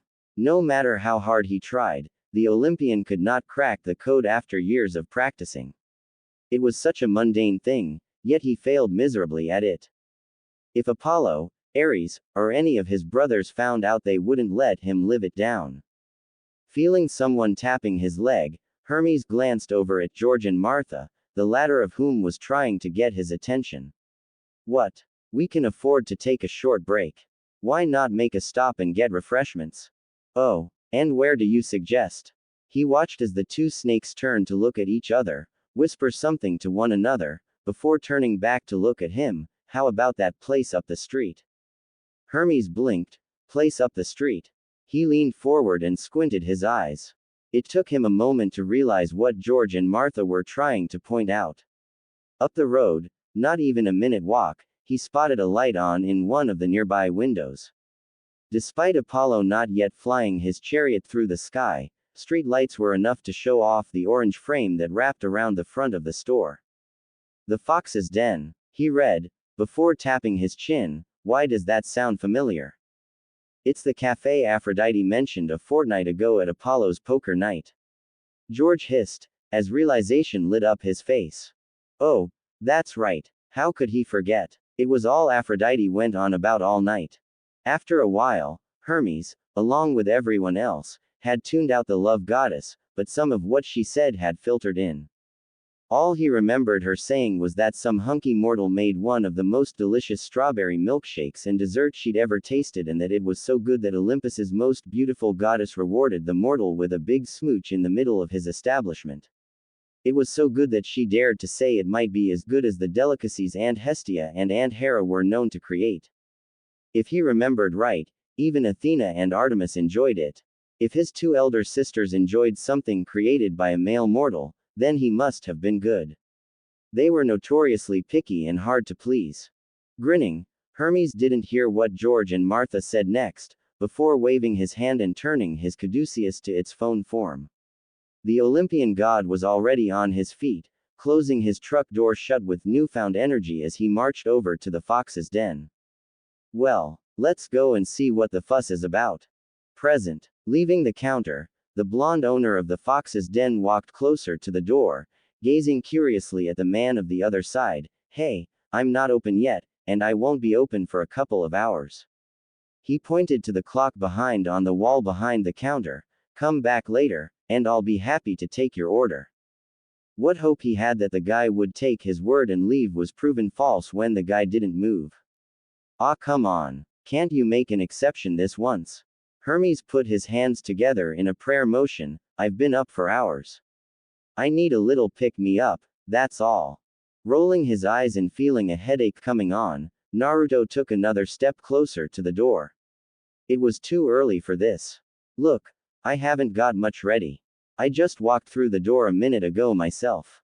Why don't you go to Starbucks or something? I'm sure one of those is open 24/7. In response, Hermes made a face and stuck his tongue.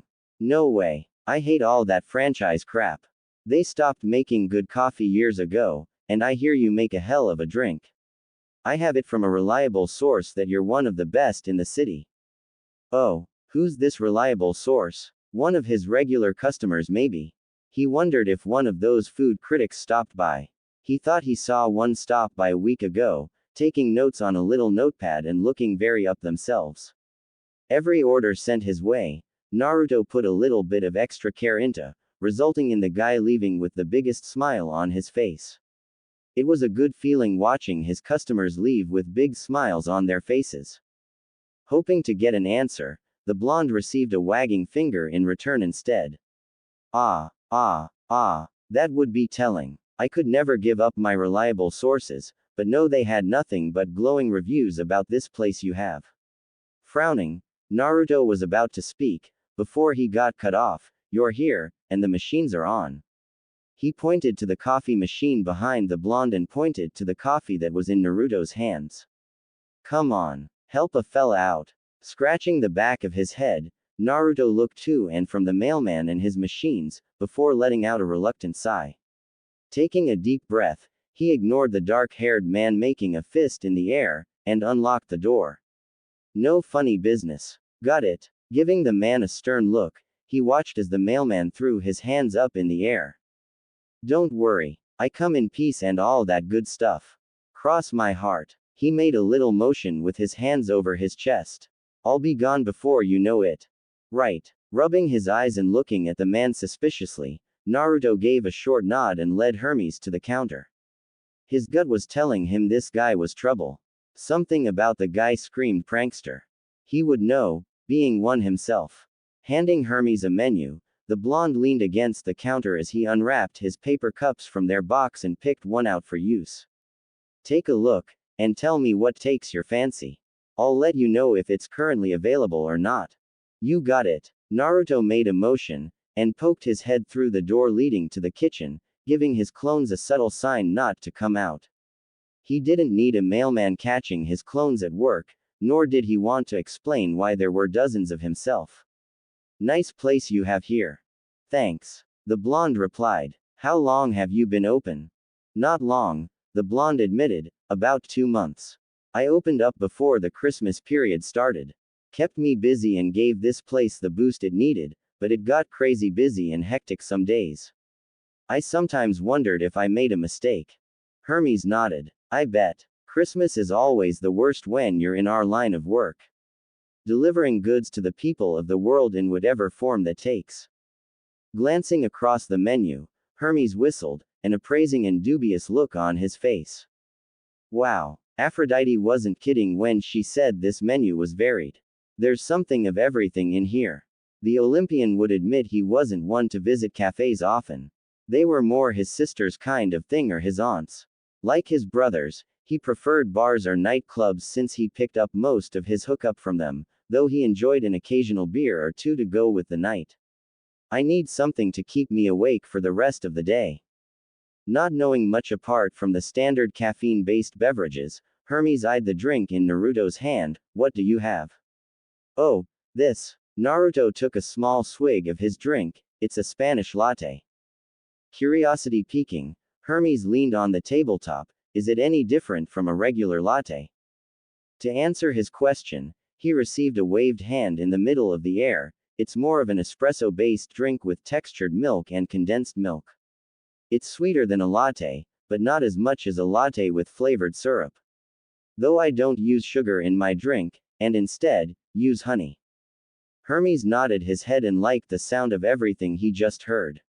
I'll take one of those. He especially liked the espresso part. That would do the trick in keeping him awake. Sure. Do you want food to take with you? Hermes scratched the back of his head, looking indecisive. If you can't decide, I've got some squares left over from the day before.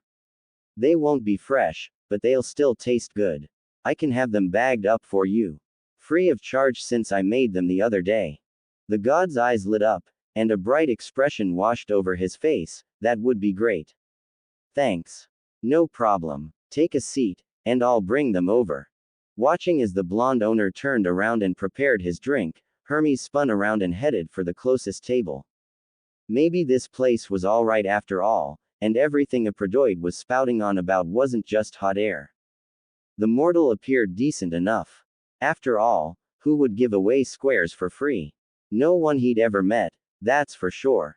Not to mention, if he could win over his male-hating sister, then the guy must be doing something right. Though, watching as the mortal went to work, he understood why Aphrodite kept mentioning the handsome owner. If he'd won over the goddess of love, then Hermes could count down the days she inevitably invited him into her bed. Her two biggest weaknesses after all were chocolates and handsome mortals. This guy represented both, which meant he was as good as hers, and he didn't even know it. Though, it could be hard with Athena and Artemis around. Both seemed equally as interested in the mortal, though for different reasons. As far as Hermes was concerned, he was staying out of any trouble those three might create.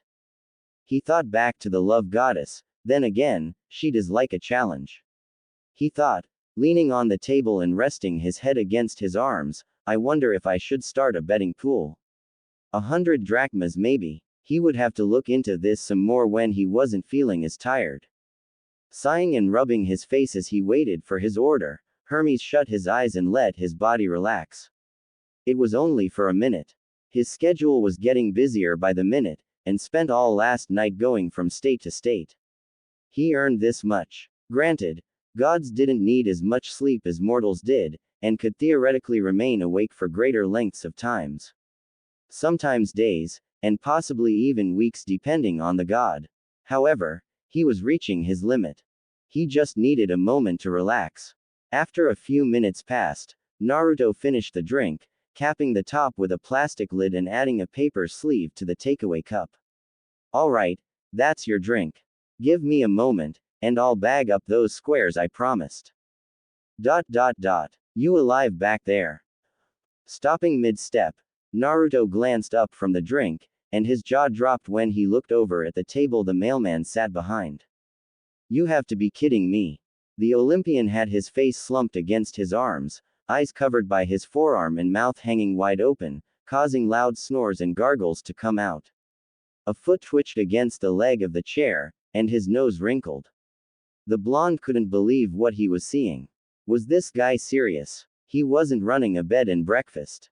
Marching over, Naruto initially gave Hermes a subtle shake to jolt him into consciousness. He whispered for him to wake up, but Hermes merely turned his head. When that failed, he shook him harder, adding some extra force into the shakes. When that also failed, he started throttling the guy, shaking him like a rag doll. Wake up, damn it. Despite Naruto practically throwing the guy around back and forth in his seat, the guy wouldn't wake up as he slumped back down on the table. The guy must have been the heaviest sleeper he'd ever seen. How heavy of a sleeper is he? This is ridiculous. He contemplated driving his fist into the back of his skull, reminiscent of Sakura waking him up during their Team 7 days. Though, he decided against it. It's not like this guy can't take the hit, he thought, standing back up and narrowing his eyes at the sleeping Olympian. I wasn't sure at first, but his energy matches those three women. He hides it well, and you'd think he was just an ordinary mailman, but he isn't. He acted normally around those women for the simple reason that they gave him no reason to be on guard with them. The blonde shinobi didn't say anything, staring at Hermes as the man's face twitched in his sleep. A smirk grew on his face and started cracking his neck and knuckles. If the guy wanted to fall asleep and leave himself open in such a manner, then that was his business. He was the one who knocked on his door before he was open. He'd been lenient, and let the guy in, but now the mailman had the guts to fall asleep as he was about to send him off with free squares. This guy didn't know he was in the presence of Konoha's prankster king. Deep down in his heart, Naruto was still a prankster and always would be. Seeing a prime opportunity in front of him, he couldn't resist. It got him thinking. When was the last time he pulled a prank on someone? Surely it wasn't as long as he was picturing. Over a decade maybe. Either way, he needed to shake the rust from his mind. He wasn't sure how long he had, but he wasn't going to let this chance slip his grasp. Buddy, you don't understand what kind of a mistake you've made. 20 minutes later, Naruto stifled a laugh as he looked at his handiwork. With more time, he could have created something more elaborate, but sadly he had to make use of his more childish side. Gods, he felt like a teenager from the modern world, laughing at something so mundane and perfectly natural. Teenagers found the silliest of things funny these days, but once again, humor was one of the many things that changed over the years. It was all jokes and reverences these days. Oh well, at least, this will teach him. Creating one more clone, he watched as the clone moved behind the sleeping god, crouched down and extended his index and middle finger until they were inches away from Hermes's derriere. A subtle nod from the original made the clone whisper, "Lightning release, two-finger jolt." The result was instant. 1 second, Hermes was peacefully sleeping away with his head in his arms, and the next, he was 5 feet in the air, his eyes wide as his hands fell to his bottom as a sharp pain radiated from his left cheek. The clone quickly disappeared as Hermes landed on his feet. "Hey, you're awake," Hermes heard, turning around and facing the counter, where the original Naruto was waiting with a drink in one hand and a paper bag in the other. "You were really out of it. I tried to wake you, but you're one of the heaviest sleepers I've ever seen. I wondered if you died for a moment." "Wah, I fell asleep." The god rubbed his eyes, blinking the sleep out of them. When his eyes landed on the clock behind the counter, he went as pale as a ghost. Wait a minute. How long have I been asleep? About 20 minutes. Maybe 25. Oh, no. Hermes ran a hand through his hair while the other grabbed his phone out of his pocket. He scrolled through his delivery list and felt his earlier stress return with a vengeance. There were half a dozen more orders, and they were all over the world. This was going to take him all morning and into the afternoon. I'm so screwed. As he headed for the door in a half jog, a cough caught his attention. Naruto stood looking at him with a knowing look, shaking the paper cup and bag at him. "Aren't you forgetting something?" "Oh, right." Running back and taking his order, Hermes placed some mortal money on the table for the drink before bolting and throwing the door open. "Thanks again." As sudden as he appeared, the god of messengers disappeared. As soon as the door shut behind him, the blonde ninja's calm facade broke and started to chuckle to himself. "I wonder how long it will take for him to notice," he thought. On his own once more, he clapped his hands together. "All right. Let's get this place ready. Olympus. Okay. Something funny is going on here," Hermes thought as he walked the cobbled streets of Mount Olympus. Frowning, he watched as another pair of nymphs often found grazing around the foothills of Olympus sauntered off, erupting into a fit of giggles and hushed tones when they saw him. One by one, as the incidents grew, his paranoia started doing the same. Everyone he came across resulted in the same issue arising. It had been like that all day, and Hermes was beginning to think he was amiss on some kind joke floating around his immortal family. Every delivery stop since this morning, no matter who it was, would either start with them laughing at him or forcing themselves to look away as he handed them their delivery. Even George and Martha, whenever he was inside his chariot truck, would look away from him. He could have sworn he heard them laughing underneath their hisses. Truth be told, he cared little about his companions after his Spanish latte. He could still taste the delicious remnants of his drink on his lips. The Olympian almost crashed his chariot truck when he brought it up to his mouth for the first. Not to mention, the squares were heavenly that his eyes nearly rolled into the back of his head. Oh, he understood the appeal after his cup was empty and his bag of squares became substantially lighter. It was damn good. No, it was better than good. It was amazing. It was no wonder his sisters and the love goddess were taken with the little cafe the way they were. He would be going back in the future, and this time at a reasonable time. It could be a good place to pick up beautiful women too. Desiring nothing more than the rest he'd deservedly earned, he headed in the direction of his temple, located on the eastern side of Olympus. As he closed in on his home, Hermes spied a cloaked figure coming from the opposite direction. His smile grew, as the scent of toasted marshmallows and wood smoke danced around his nose and grew stronger the closer the figure got. There was only one person on Olympus who carried that delicious scent. Aunt Hestia. Hestia, the eldest of the gods and the firstborn child of Kronos and Rhea, was every bit as beautiful as her two younger sisters, carrying the sweet demeanor that earned her the love and respect from every resident on Olympus. Truthfully, she was desired by many on Olympus, and history had shown the suitors that offered themselves to her beauty. However, all were turned away, as Hestia remained true to her vow. Woe to any man who dared force themselves upon the goddess of the hearth, and would find themselves sent into the eternal darkness within Tartarus. Hello, her. Her voice broke halfway through his name, her eyes marginally widening. Oh dear. Hermes, dear. His aunt's face softened, though a hint of annoyance laced her voice. Have you been spending time with Ares again? Or did you run into Enyo? He shook his head. Not recently. I just got home from deliveries. He hadn't seen Ares all week. The god of war had disappeared off into the mortal world with Aphrodite again, likely on one of their so-called getaways, and the pair likely wouldn't be back for another week or so. Enyo, on the other hand, hadn't been seen in years.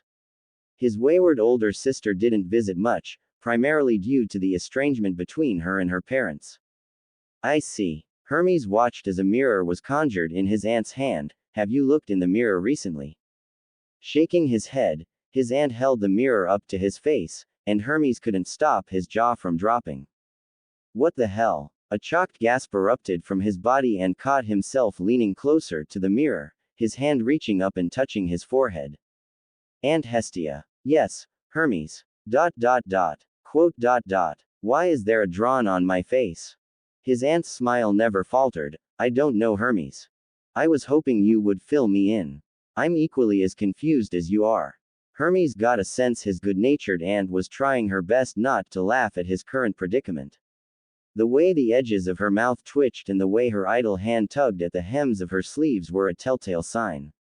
It wasn't hard for the Olympian to determine who defaced his face.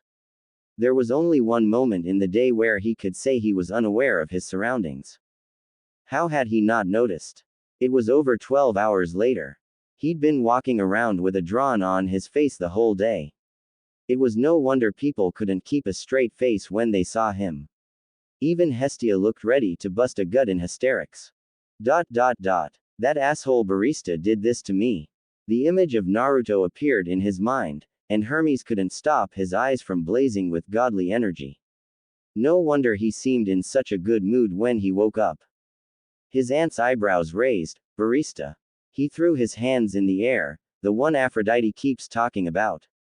He stomped away, snapping his fingers and making the ink drawn disappear from his forehead. If he thinks he got one over on me, then he's got another thing coming. Doesn't he know who I am? Rubbing his hands like a Disney villain, a devious glint appeared in his eyes. Oh. The payback that's coming his way will be legendary. I practically invented mischief and pranks. The smile never faltered from Hestia. I'm sure, dear. Though I'm sure he meant no harm, so please go easy on the mortal. Nothing life-threatening, please, she asked, with an edge of authority laced in her words. Granted, the mortal had been rather ballsy to do such a thing to her immortal nephew, but he didn't deserve to die over it. Thankfully, Hermes was one of the more laid-back gods on Olympus. If such a thing happened to Ares, or gods forbid Zeus, then she doubted the mortal would last another second. He'd be reduced to ash before he could blink. I won't do anything rash, Aunt Hestia. I'm just going to one-up him. That's all. I'm not that petty. Thank you, Hermes. Watching him walk away, Hestia spied the clothes on his back, before letting out a giggle as she covered her mouth. It appeared the face sketch had not been the only gift Hermes received. On the back of Hermes' mailman uniform, the barista also added some extra patchwork to his mailman uniform. In this case, in bright orange letters, the words, "Juicy," in all capitals, were sewn across his back, with an arrow pointing down to Hugh Nephew's posterior. I wonder how long it will be before he notices.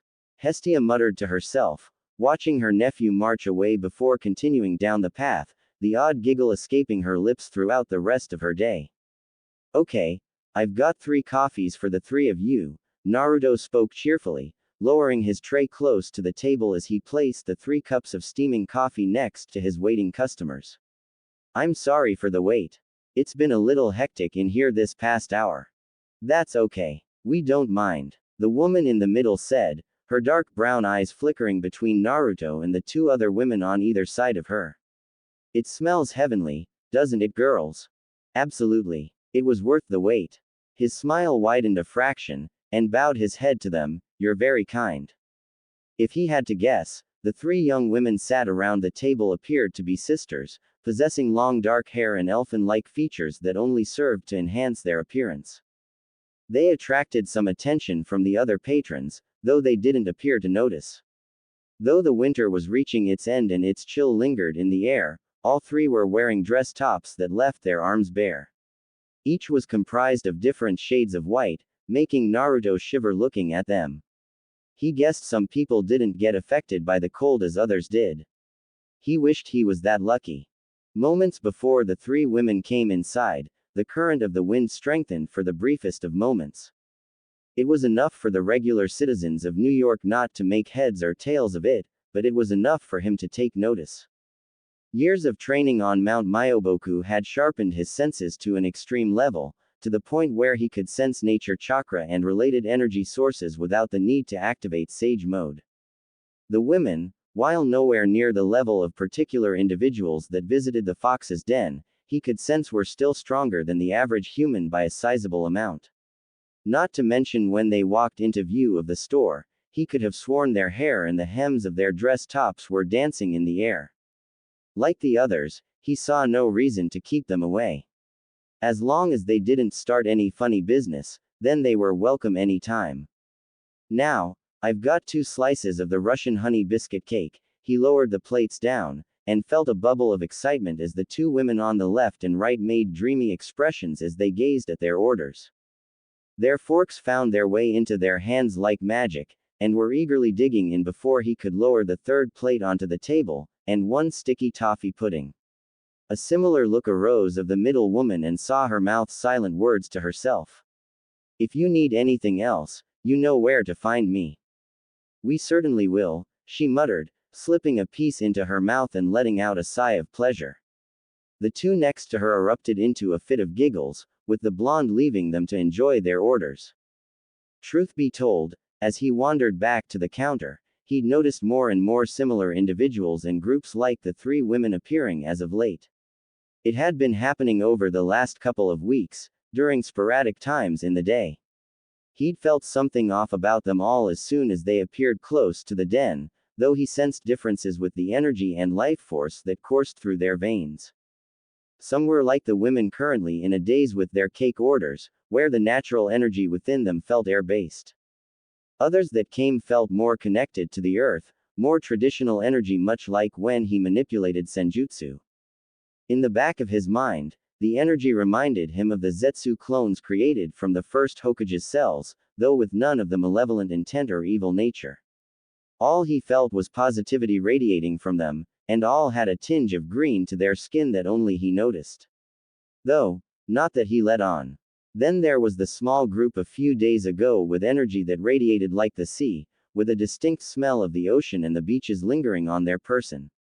More often than not, they were all beautiful, all possessing the elfin appearances he became accustomed to when greeting and serving them. 90% of the time, they were women, though occasionally, a male or 2 appeared through his doors. It started with an individual, or a pair visiting each day, but soon the fox's den was becoming a hotspot for the elfin beauties. Each day, more and more seemed to be appearing.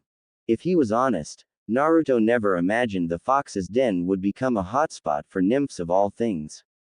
It took him a couple of visits to realize what they were. If he had to put money on it, then the three women sat around the table currently must have been air nymphs, if what he felt was any indication. The number of encounters he'd had with nymphs weren't many and were sporadic over the years. Thinking back on it, the last time he saw a nymph was over 300 years ago, somewhere in Europe. Germany if he remembered right, or possibly France. With a moment of peace and everyone inside happy with their orders, the blonde grabbed a spare tray and started moving around the tables, collecting up the finished plates and cups. Thanks to the first 3 months being a success, Naruto chose to make a few changes in the kitchen, namely to make the working hours for his clones a little easier. His clones had been a godsend, and if not for them, his menu for the den would have been a fraction of what he offered, especially when it came to the cakes and desserts. So, he installed a commercial dishwasher and glass washer, instead of cleaning them all by hand by the sinks. So far, it had made a world of difference. It was always funny to see how the smallest of things could make all the difference in the workplace. He was halfway around the room making his rounds, his tray stacked high with plates and cups when he found himself freezing in place. His eyes flickered up to the entrance of the den, hovering over the door. Slowly, he journeyed back to the front after dropping the tray off in the kitchen, handing it off to a clone who looked at him with a serious expression. Every clone behind him had stopped, each wearing a similar look on their faces. They felt it too. It was another energy signature.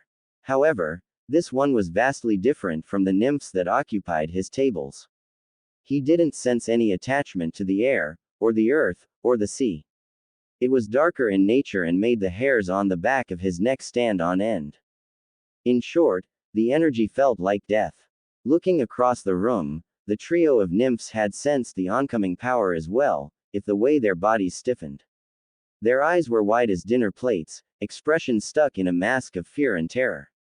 No one else in the room appeared to be affected, though he had no time to determine how or why when the bell over the doorway jingled, a waft of cold air entering the room as a body walked inside. The person in question was male, standing around the same height as himself with skin the color of teakwood. His eyes were a haunting shade of gold, like the honey he offered to his customers with their tea and coffee. Long black hair flowed past his shoulders, like a curtain of shadows that covered part of his regal and king-like face. He was dressed immaculately, wearing a suit that made the Hollywood stars from the TV look inadequate in comparison. Across the room, as he made his way towards the counter, some of his female customers took notice. If the blushes appearing on their faces were any indication, they found the man very attractive. When he got to the counter, Naruto noticed the man looking around the room, not giving anything away with his expressionless face. The man made him feel a little on edge, though outwardly he didn't show it. Anyone that gave off a sense of death needed to be closely watched, especially around so many civilians who were none the wiser. He looked at the three nymphs out of the corner of his eye, though noticed the man briefly looked their way as well.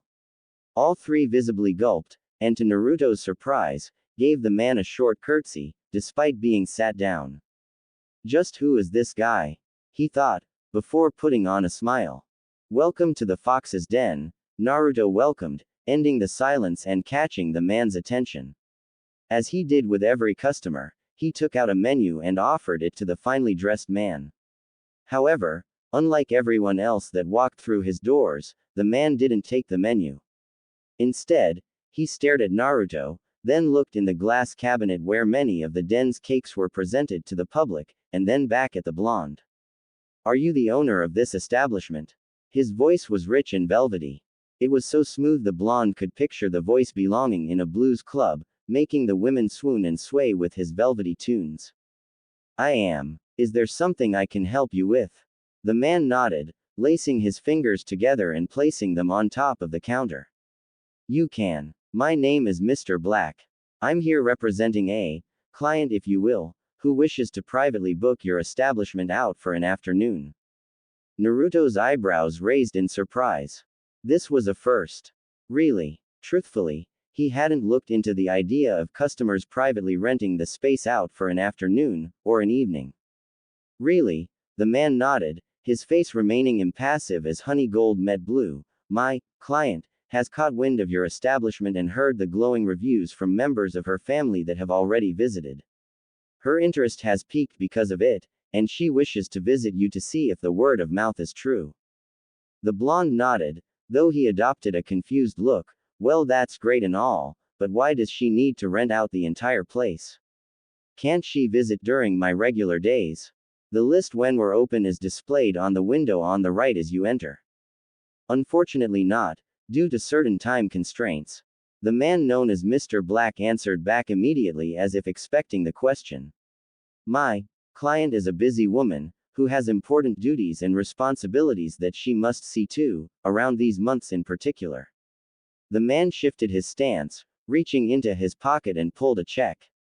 Her current place of work can be rather time-consuming.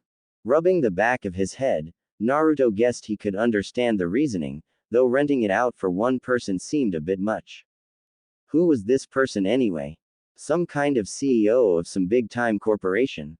Or maybe some visiting princess, or queen? He was sure he didn't have any royalty visit his little cafe yet. At least, none that he knew of anyway. Not to mention, if this guy who sensed like death was working for someone, did that mean the woman he was referring to also carried around the same kind of feeling? Humming to himself, and tapping his fingers against the counter, Mr. Black patiently waited for Naruto to speak. So, it's one person renting the place out. Am I getting that right? I'll be catering to one person if I accept. 2. Her husband will be coming with her. The blonde sighed as the picture forming in his mind became clearer. Okay, I guess that makes sense. They want a private space to enjoy their meal.